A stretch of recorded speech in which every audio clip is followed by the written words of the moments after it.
Hello and welcome to Finish Educare. Welcome to this video. So this is the second practice paper of history. So I have already released the first practice paper for history. Again, I am telling that this paper was released by Maharashtra board when the syllabus was new and the history paper was for 60 marks. तो ये 60 marks का paper जब history का होता था और 2.5 hours का मिलता था टाइम मिलता था आपको.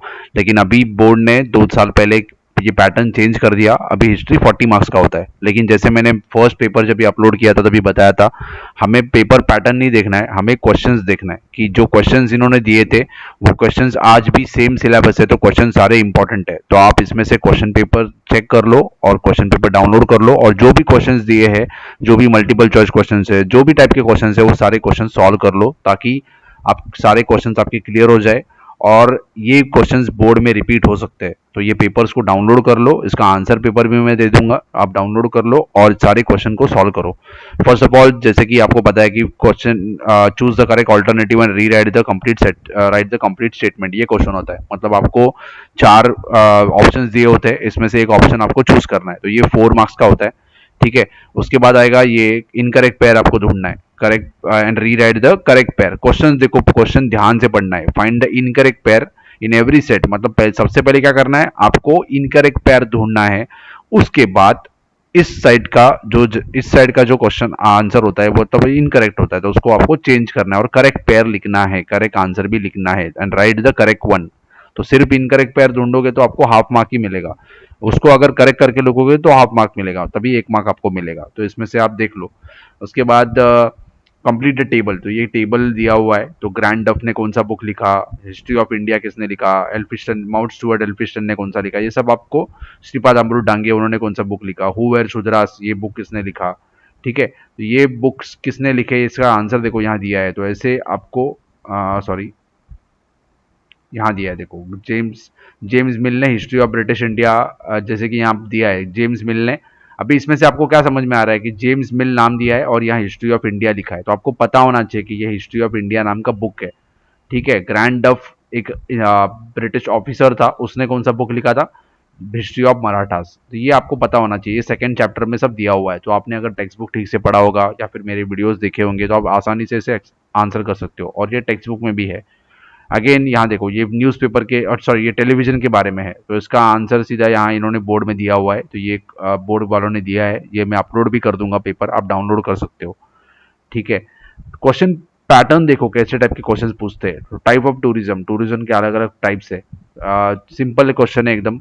Historical tourism, geographical tourism, medical tourism, agriculture tourism, ये आपको लिखना है. Right a short note. तो मार्को पोलो के ऊपर शॉर्ट नोट लिखना है, ये टूरिज्म वाले चैप्टर में से है. राइट द ट्रेडिशन ऑफ चित्रकटी, चित्रकटी ये 6 चैप्टर में से है. ठीक है. फेमिनिस्ट हिस्टोग्राफी, फेमिनिस्ट हिस्टोग्राफी या ये फर्स्ट या सेकंड चैप्टर में से है, मुझे याद नहीं है. तो आपको इसमें से कोई भी दो ढूंढना है, उनको दो दो चूज करना है और उसके ऊपर लिखना है. 4 मार्क्स का दिया है देखो, और एनी टू लिखना है, मतलब 2-2 मार्क का मिलेगा. 2 मार्क का अगर क्वेश्चन होता है तो बोर्ड में आप 4 पॉइंट्स तो लिखने का कोशिश करो. ठीक है. Again, explain the statement with reason, मतलब क्या, गिव रीजन देना है आपको. तो इन्होंने क्या किया है, 5 दिया है आपको, उसमें से आपको क्या करना है, एनी टू लिखना है. तो 3 मार्क का एक होगा, 3 मार्क का होगा तो 6 पॉइंट लिखने का कोशिश करो. ये जो क्वेश्चन है हेमाड़पंथी टेम्पल्स के बारे में, ये बहुत इंपॉर्टेंट है. ये आप देख लो, ये 4th चैप्टर में से आता है, थोड़ा इंपॉर्टेंट है ये हेमाड़पंथी टेम्पल. तो ये थोड़ा पढ़ लो इसके बारे में. ठीक है. Then only train people who are duly qualified can take task, ये क्यों है, क्योंकि ट्रेन लोग रहेंगे तो उनको उसके बारे में पता होगा. तो इसके आंसर्स यहाँ दिए हैं, आंसर्स मतलब शॉर्ट में दिया हुआ है, आप यहाँ देख सकते हो. तो सिर्फ उन्होंने पॉइंट्स दिया है, मतलब आप ये इतना आंसर लिखोगे तो बोर्ड में आपको मार्क्स नहीं मिलने वाले. आप थोड़ा उसे इलेबरेट करो. ये भी क्वेश्चन इंपॉर्टेंट है, कीचक वध वाला जो है, ये 6 चैप्टर में से है. ठीक है. Then only train P person who are duly, है मैंने बता दिया. Answer in brief. Explain the dialectics theory of Hegel, Hegel का जो डायलेक्टिक्स थ्योरी है, मतलब जो सिंथेसिस एंटीथेसिस ये टाइप का जो उसका जो बॉक्स में दिया हुआ है, बोर्ड में टेक्स्ट बुक में दिया हुआ है, वहां से आप देख सकते हो. ठीक है. ये इंपॉर्टेंट क्वेश्चन है, ये आप थोड़ा अच्छे से कर लो, समझ लो. समझ के करोगे तो आप खुद के वर्ड्स में भी आंसर लिख सकते हो, आपको बाय हार्ट करने का जरूरत नहीं है. Right the information about any historical monument of your choice that is included in the world heritage site. कोई ना कोई एक हिस्टोरिकल मॉन्यूमेंट को आप पकड़ लो और उसके बारे में पढ़ लो. जैसे इन्होंने दिया है देखो, यहाँ इन्होंने हिस्टोरिकल साइट्स के बारे में दिया हुआ है, तो उसमें से कोई भी आप हिस्टोरिकल साइट आपको जो पसंद है वो हिस्टोरिकल साइट आप चूज कर सकते हो और उसके बारे में आप लिख सकते हो। इन्होंने देखो दो ही write the information about historical, तो इन्होंने क्या किया है, कैलाश टेम्पल के बारे में लिखा हुआ है, तो ये भी आप लिख सकते हो। ये 4-5 पॉइंट जितना है ये याद कर लो और उसके बारे में एक ही फिक्स कर लो और उसके बारे में ज़्यादा से ज़्यादा इन्फॉर्मेशन निकालो और याद करके रखो, ताकि एग्जाम में अगर ऐसे टाइप का क्वेश्चन आया तो आप लिख सकते हो। ठीक है। Any student of history with professional opportunities in the field of drama and movies is available for you. तो ड्रामा और म्यूजिक इसमें प्रोफेशनल अपॉर्चुनिटीज अवेलेबल क्यों है? क्योंकि हिस्ट्री के ऊपर अगर मूवीज बनाते हैं तो हमें उसके अंदर अपॉर्चुनिटीज मिलेंगे। ठीक है। ये पैसेज दिया हुआ है, पैसेज में से आपको क्वेश्चंस दिए हैं, तो क्वेश्चंस ढूंढ आंसर ढूंढना है और लिखना है। ये मुश्किल है ऐसा टाइप का क्वेश्चन आना एग्जाम में, अगर आता है तो बहुत इजी होता है। इसमें 3 क्वेश्चंस होते हैं, पहले 2 क्वेश्चन से इसका आपको डायरेक्टली आंसर मिल जाता है इस पैसेज में से, लेकिन ये लास्ट क्वेश्चन है, इसका आपको आंसर डायरेक्टली नहीं मिलता है, इसका आंसर आपको खुद भी लिखना होता है और थोड़ा सा पैसेज में से रिफर करना पड़ता है। तो इतना याद रखो, लास्ट क्वेश्चन थोड़ा डिफिकल्ट होता है 2 मार्क्स का, इसलिए इसे 2 मार्क्स दिया हुआ है। Again, answer the question in detail, ये 4 मार्क्स का एक क्वेश्चन होता है, तो कम से कम 7-8 पॉइंट लिखने का कोशिश करो एग्जाम में। ठीक है, पॉइंट वाइज आंसर लिखो ताकि टीचर को भी चेक करने में आसानी हो। देन पॉलिटिकल साइंस का 73rd एंड 74th अमेंडमेंट, तो ये आपको पता है कि डिसेंट्रलाइजेशन ऑफ डेमोक्रेसी इसका आंसर है। 73rd एंड 74th अमेंडमेंट आया तो याद रखने का डिसेंट्रलाइजेशन मतलब पंचायत राज सब आया था उसमें। Constituencies are created by delimitation commission, election commission नहीं, डीलिमिटेशन कमीशन, याद रखो। कॉन्स्टिट्यूंसीज बनाने का काम डीलिमिटेशन कमीशन करता है या कमिटी करता है।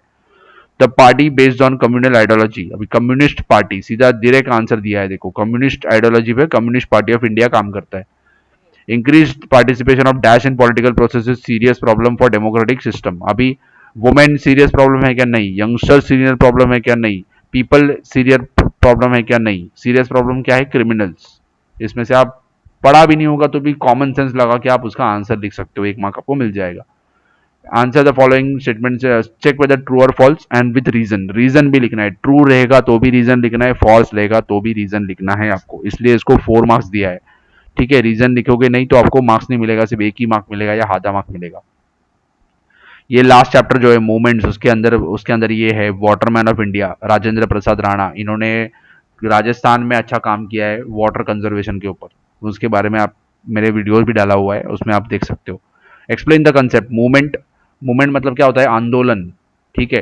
Then the code of conduct in election, election में कोड ऑफ कंडक्ट क्या होता है? मतलब जो रूल्स होते हैं जो कैंडिडेट को भी फॉलो करना पड़ता है, पॉलिटिकल पार्टीज को भी फॉलो करना पड़ता है। एंड करप्शन, करप्शन आपको पता है प्रॉब्लम है, सीरियस प्रॉब्लम है, इसके बारे में यहाँ आपको पूरा पॉइंटर्स दिया है इन्होंने और उसके आंसर्स भी आपको मिल जाएंगे, आसानी से आप लिख सकते हो। नहीं आता है तो याद रखो आंदोलन मतलब क्या? मूवमेंट, उसके बारे में लिखना है। और करप्शन के बारे में आपको पता है कि बहुत सारी गलत चीज़ें जो करप्शन की वजह से होती है वो आप लिख सकते हो। ठीक है, ये प्रॉब्लम है हमारे कंट्री के डेवलपमेंट में। Code of conduct in election, election commission बनाता है कोड ऑफ कंडक्ट कि क्या क्या, कोड ऑफ कंडक्ट क्या होता है कि कैसे क्या क्या करना चाहिए हमें, जैसे स्कूल में कोड ऑफ कंडक्ट होता है कि ड्रेस कैसे पहन के आना है, वैसे ही इलेक्शन जब भी फाइट करते हैं तो कोड ऑफ कंडक्ट होता है जो कैंडिडेट्स को फॉलो करना पड़ता है, लोगों को भी फॉलो करना पड़ता है। ठीक है। देन डू एज डायरेक्टेड, तो ये आपको पता है first Lok Sabha election in India, तो लोकसभा इलेक्शन सबसे पहले कब हुआ था? ये हुआ था 19 sorry Lok Sabha election in independent India, इसके बारे में दिया है। तो फर्स्ट फर्स्ट लोकसभा कमिश्नर कौन थे? सुकुमार सेन। फर्स्ट वोटर कौन थे? श्याम शरण नेगी। तो ये आपको पता होना चाहिए, टेक्स्ट बुक में दिया है, आपने अगर ध्यान से टेक्स्ट बुक पढ़ा तो आप कोई भी आंसर कर सकते हो। ठीक है, आप सिर्फ टेक्स्ट बुक के एक्सरसाइज वाले क्वेश्चन फोकस करोगे तो आपको मिलेगा मार्क्स, लेकिन 100% मार्क अगर आपको स्कोर करना है तो आपको टेक्स्ट बुक के बाहर, टेक्स्ट बुक एक्सरसाइज के बाहर का भी याद होना चाहिए, पता होना चाहिए। ठीक है। इन्होंने देखो यहाँ दिया है कि कौन सा पार्टी का कभी एस्टैब्लिशमेंट हुआ, तो 1885 Congress, communist party of India 1925, Bharatiya Janata party 1984 में 19, ये गलत दिया है देखो यहाँ, भारतीय जनता पार्टी 1980 में होगा, सॉरी, भारतीय जनता पार्टी 1980 में होगा, 1984 में आएगा बहुजन समाज पार्टी, 1999 में नेशनलिस्ट कांग्रेस पार्टी। अगर आप ध्यान से देखो ये सारे जो पार्टीज है ये है नेशनल पार्टीज है। ठीक है, ये सारे नेशनल पार्टीज के बारे में इन्होंने दिया है, रीजनल पार्टीज नहीं है। Tribal movement and India and places in India, ये याद कर लो, ये बहुत इंपॉर्टेंट है। ठीक है, कोलाम में कौन से ट्राइबल लोग थे, तो ये कहाँ से थे? छोटा नागपुर प्लाटो में से थे। गोंड उड़ीसा के थे।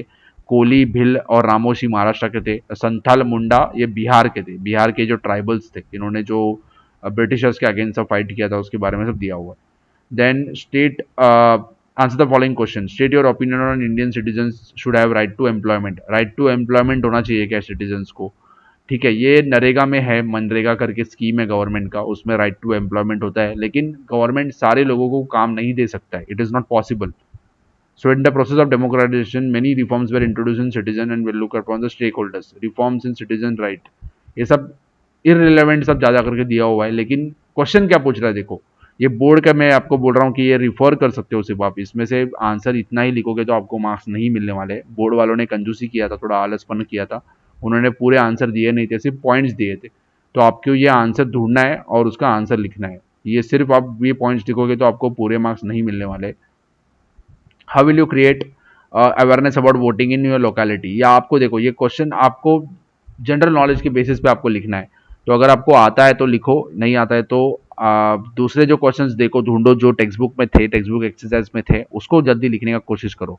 अगर सारे क्वेश्चंस ऐसे हैं तो जो अब बेस्ट आपको पता है उसके बारे में लिखो। What factors are required to success of democracy in India, democracy के सक्सेस के लिए क्या क्या चीज़ चाहिए, ये इन्होंने सिर्फ 3 पॉइंट्स दिया है, इतना आप लिखोगे तो मार्क्स नहीं मिलने वाला है। तो text book exercise, text book के अंदर देखो इसका आंसर, या फिर बोर्ड जो डाइजेस्ट वगैरह रहता है उसके अंदर आंसर मिल जाएगा उसको आपको। How political parties in your village और town act as a link between government and people, so how they are acting as a link between government and people, ये सीधा क्वेश्चन आपके टेक्स्ट बुक एक्सरसाइज में है, उसमें से आप देख के लिख सकते हो, आपको इसका आंसर डाइजेस्ट वगैरह में मिल जाएगा। तो again this is the paper, second paper of history, ये पेपर को आप डाउनलोड कर लो, सॉल्व करो, ज़्यादा फोकस करो, ये सब जो क्वेश्चन है ऐसे टाइप के क्वेश्चन है, इसमें से क्वेश्चन रिपीट हो सकते हैं बोर्ड में। इन्होंने बोर्ड ने इसका सॉल्यूशन भी दिया था, ये सॉल्यूशन में भी डाल दूंगा, आपको इसका डिस्क्रिप्शन में लिंक मिल जाएगा, दोनों भी डाउनलोड करो और सॉल्व करो। I hope this video will be helpful to you. Thank you for watching.